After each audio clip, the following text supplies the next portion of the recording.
Student यहाँ एक example मैंने मेंशन की है। आयरन, ये जो नीचे आप नंबर देख रहे हैं 26, ये रिप्रेजेंट करता है एटॉमिक नंबर को, और इसे Z से रिप्रेजेंट किया जाता है। और इसके सुपरस्क्रिप्ट में ये 56 है जो रिप्रेजेंट करता है एटॉमिक मास को, जिसे हम A से रिप्रेजेंट करते हैं। तो क्वेश्चन ये है कि इसमें आपने प्रोटॉन्स, इलेक्ट्रॉन्स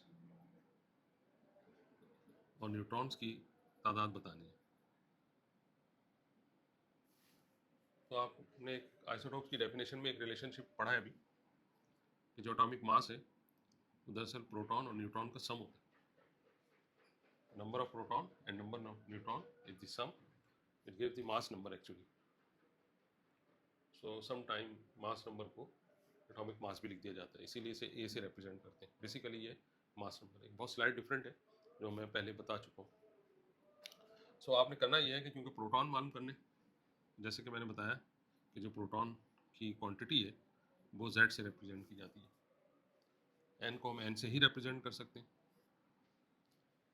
तो यहाँ पे Z जो है 26 है आयरन, यहाँ पे आप आयरन 26 रख दें, और एटॉमिक मास 56 है।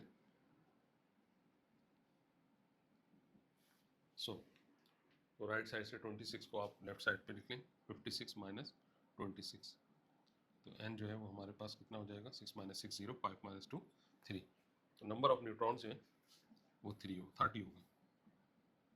ना अब इसने पूछा है number of protons and electron, तो इसका तो सीधा सा आंसर है कि जो एटॉमिक नंबर है वही नंबर ऑफ प्रोटॉन्स है।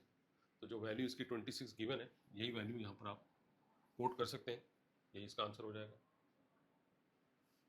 अब आपने बताना है इलेक्ट्रॉन की तादाद। तो क्वांटिटी ऑफ इलेक्ट्रॉन जो है वो प्रोटॉन के इक्वल होती है। में कोई भी एटम जो है न्यूट्रल होता है, नहीं इसमें किसी ना इधर पॉजिटिव चार्ज होता है ना नेगेटिव चार्ज होता है। तो जब कोई चार्ज ना हो तो इसका मतलब ये होता है कि उसमें जितने पॉजिटिव चार्ज हैं उतने ही नेगेटिव चार्ज हैं। तो पॉजिटिव चार्ज प्रोटॉन पे होता है, नेगेटिव चार्ज इलेक्ट्रॉन पे होता है, तो ये दोनों एक दूसरे को न्यूट्रल कर देते हैं। लिहाजा जितने प्रोटॉन हैं उतने ही इलेक्ट्रॉन लिख दिए जाए।